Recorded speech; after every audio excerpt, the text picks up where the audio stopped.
everybody. Welcome to the Royle Group Weekly. I'm your host, Ben Goheen, and I'm bringing you insider information from the local real estate market in the Quinte area.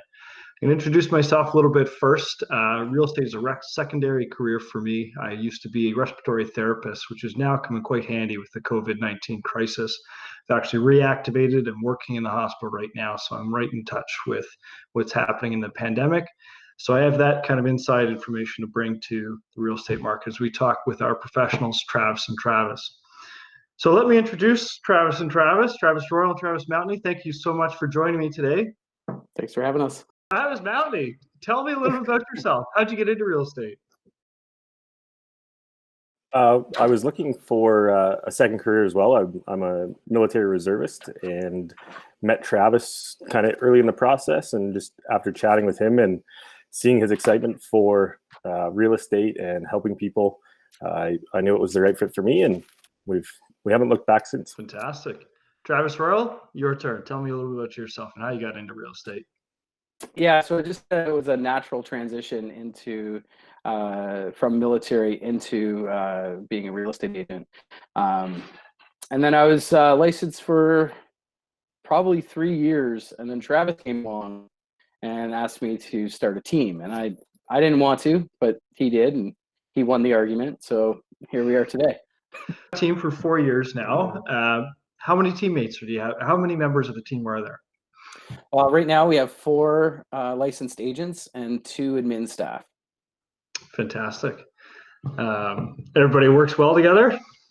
Yeah, so far so good. We all seem to get along real well. So I think we've I think we've developed a really good camaraderie in our team. So I'm very happy with it. Well, I know as a teammate myself, I really enjoy being on a team. I love that water cooler effect. You're around like-minded people. You have the same ambitions in mind, and you can really work together to get things done. Especially in a career that's mostly a solo endeavor. Real estate agents normally work by themselves, so to be able to have some help and some guidance around you is fantastic. So now that we're a month or two into the pandemic, what have you seen as for changes in the market? Well, I'm going to quickly touch on this, and then I'm going to hand it over to Travis Mountney, as he's our stats guru on the team. But for me, I expected it to really, I expected a huge change, and I didn't see a huge change. We've been extremely busy as a team. We've been doing a lot of sales, still ending up in multiple offers. But I personally have noticed a large drop in the amount of listings.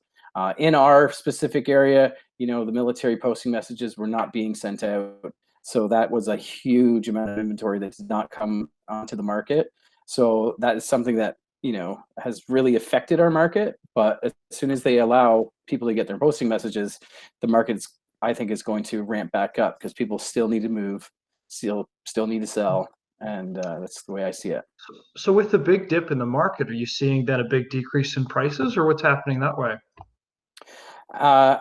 Actually, I'm not personally seeing big dips in prices. The pricing is holding strong. It's just the active listings that are low. So let's take what you're seeing in the market, Travis Royle, and relate it to numbers. Mountney, what are we seeing for numbers wise? What's the stats on housing prices here in the market? If we look at QDAR as a whole, this year for April, the average sale price was just over $383,000, which shows us about a 5.6% increase year over year. So that's 5% extra over what 2019 was showing. So based on that number, the market is still very competitive and still trending upwards. And when you're talking year over year, you're comparing this month, this year to this month last year, correct?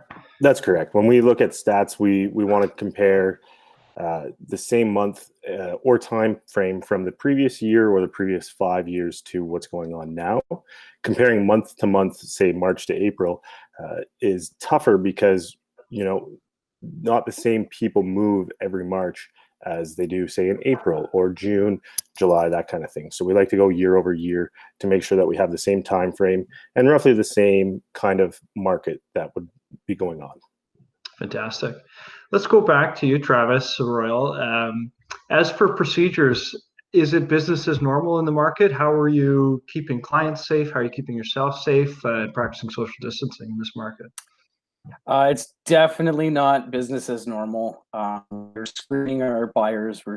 We're doing questionnaires with people to ensure that they've, haven't been in contact with anybody that has been sick, or if they have any signs of being sick, or if they've traveled out of the country or been on flights or anything like that. We're doing virtual showings if need be. So we'll go to the property, take video, like we could do Skype, we could do Google Meet, we could do Zoom meetings, even Facebook Messenger, whatever it takes, FaceTime, to walk people through the house so we can really focus in on any issues that we see in the house. Because it's really tough to try and buy a house through a video, but we try and make it as smooth as possible and limit the amount of houses people are going into. We're using gloves, like latex or vinyl gloves. We're using disinfectant, yeah. So we're Lysol wipes, everything that we can to try and be as sanitary as possible.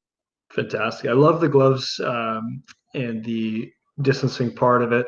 I know you mentioned earlier before about going in and making sure that clients keep their hands in their pockets through the whole showing. You're the one going in, flicking on the lights, making sure that everything's on already so they get to walk through and see the house one person at a time. If they want to bring family members, one person at a time and through the showing, and just show it twice or three times basically to get everybody in and through. And you briefly touched on disclosure forms as well, too. These are signed documents stating they haven't been out of the country, or what do those look like?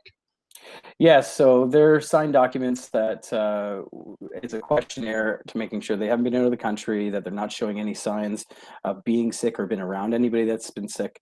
And then that's like a disclosure, so that you have to get that signed first before you even get approved to go to the showing.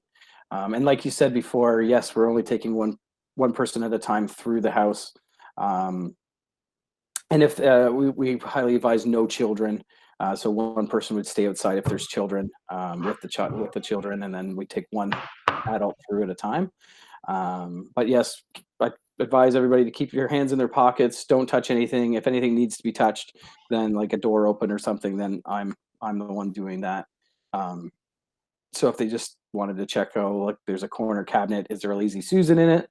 So I'm the one that will open it up to check the kitchen cabinets just to make sure of what's inside, like if there's pullouts or whatever. But yeah, so it's just trying to keep it as sanitary as possible. Travis Mountain, I want to take a question back to you. Now we're seeing obviously the process that goes through showing a place and what's involved in all that, doing video and everything that way. And I assume banks are also taking longer to finish up financing and get home inspectors in. Are we seeing an increase in days on market as well? Definitely. Days on market, from what we're used to so far in 2020, has definitely increased. When we look at it, you're talking about standard for us last year. This time was 5 business days for conditions. A lot of our team members are putting 7-day conditional periods. And simply put, that's already a 40% increase on days on market.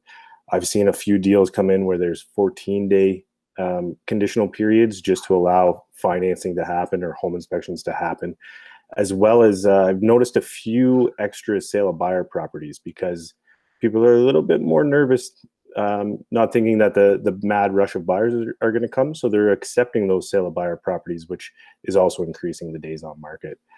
Compared to last year, we're actually only 1 day higher. We went from 39 days on market in April, QDAR wide, to 40 days. Not a big change.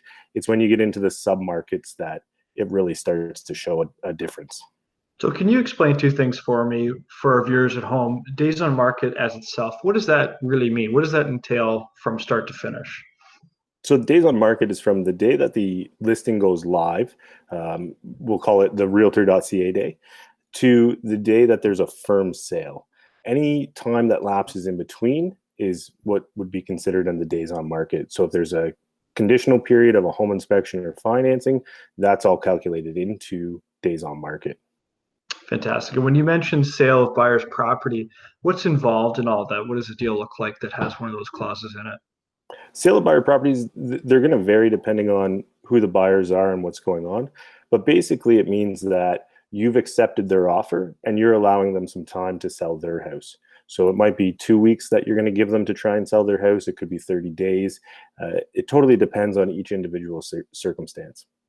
So in that time too, can I continue to market my own property in case another deal comes in that I'd like to accept? Absolutely. We always advise our clients, if they're going to accept a sale of buyer property, that we institute what's called an escape clause, which allows them to continue to show the property. And if they get receive another offer that's suitable to them, they can push the first offer out of the way, or have the first offer firm up. One way or the other, they can sell their house still.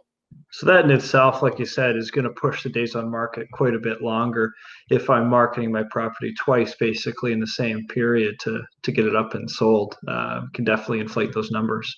That's right.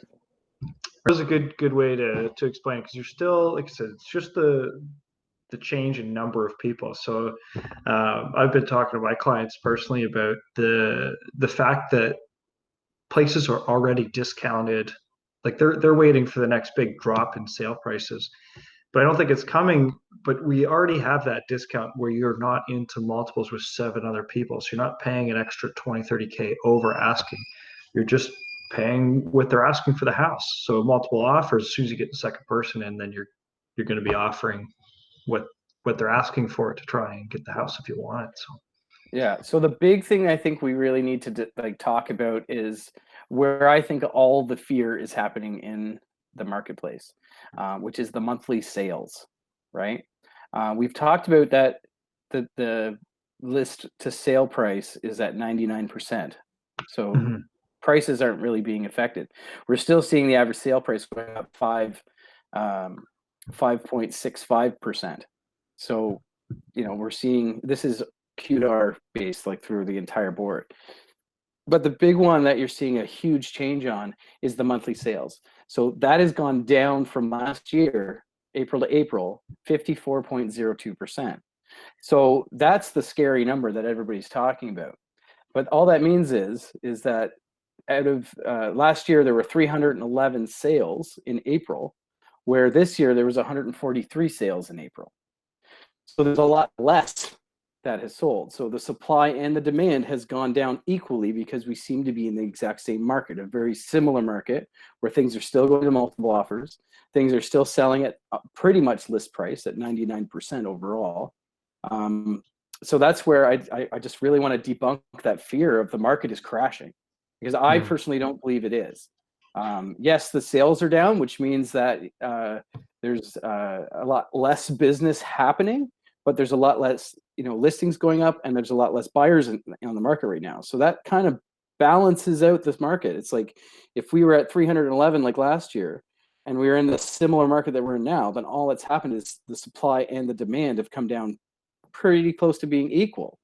So we're in the same market, just less of it happening. So talking of fear, that's a fantastic explanation. Thank you, Travis, of explaining what fear does to a marketplace. Can we relate that now to a number? Mountain, can you tell me or give me an estimate as to what this pandemic, what the COVID-19 has done to the number of sales in the marketplace? Like Travis mentioned, the number of sales are down 54%. Basically, with government regulations in place that we shouldn't be going out and we should be social distancing to get ahead of this thing and flatten the curve, less people are out shopping. They're not necessarily needing to buy at the moment, so they're just, I like to say, riding the wave out to a place where restrictions are going to get lifted and they're going to be able to go shopping again. At the same time, sellers are doing the exact same thing. They might not want people walking through their homes. They might not really need to sell at the moment. So they're just putting everything on pause and just riding the wave until things start to ease back into some sort of normalcy. I would anticipate by the fall market, based on how the government regulations are going right now, that we're going to see the market shift back and listings are going to increase, sales are going to increase, and we're going to be in a very similar market, just more production will be happening. So with this people riding the wave, you're expecting when government regulations open up to be actually that wave to turn into more of a flood of people entering the market. That's right, but flooded on both sides, where sellers will be Right. listing and buyers will be actively searching for new homes. Right. So essentially, what you're saying is that they're just both going to go back up. That's right. Yeah, we're gonna do the exact same thing in reverse that just happened. So to sum up today's meeting, we talked about being safe, social distancing practices, what we're implementing as real estate agents to keep everybody and their loved ones safe. We talked about listing, so the market itself dropping in activity, but the list of sale price staying quite normal. So the amount of money that you're getting for your house sale is about the same as we were at last year. Days on market is expanded. It's taking a little bit longer to sell the house in general, which just means that you just have to be patient. You could still expect to go into multiple offers, but it'll take that set amount of time for things to normal out. I want to thank you guys both so much for coming out and joining me today and talking about the market. I love to do it again next week. And so say bye to everybody. See you later. Thank you. Yeah. Thank you guys so much for listening at home. And remember, you all deserve the Royle treatment. Thanks.